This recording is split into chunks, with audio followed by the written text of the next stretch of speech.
Evo jutros primih vijest, sasječe me ko oštrica mača, Gospodu se pomolimo, podrhtaće gora od tuge i od plača.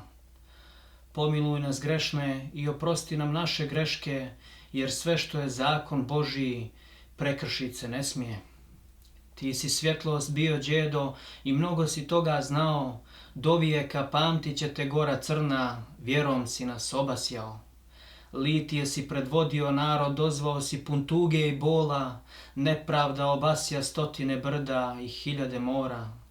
Odbranili smo crkvu molitvenim hodom, sasjekli stablo sramne časti, nadali se oni jesu, djedo, da pred njima na koljena ćeš pasti. Crna Goro, majko naša, danas ne čuju se sreće zvona, danas narod na koljena se moli, da sjedneš na vrh nebeskoga trona. Pratit će te snaga naša kroz božanski rajski život, blagoslovi nas grešne i vječan ti bio čivot. Svaka bitka bila je sa osmijehom, vječiti si bio borac, pamtit će te svaki vjernik, bio Srbin, bio Crnogorac. Grešne živote naše nek blagoslovi tvoja sveta ruka i neka nas vodi svetlošću u vremena podmukla i tupa. Kroz pjesničke svoje misli sjećanje mi neće krasti niko, vječna ti slava i vječito hvala naš Vladiko.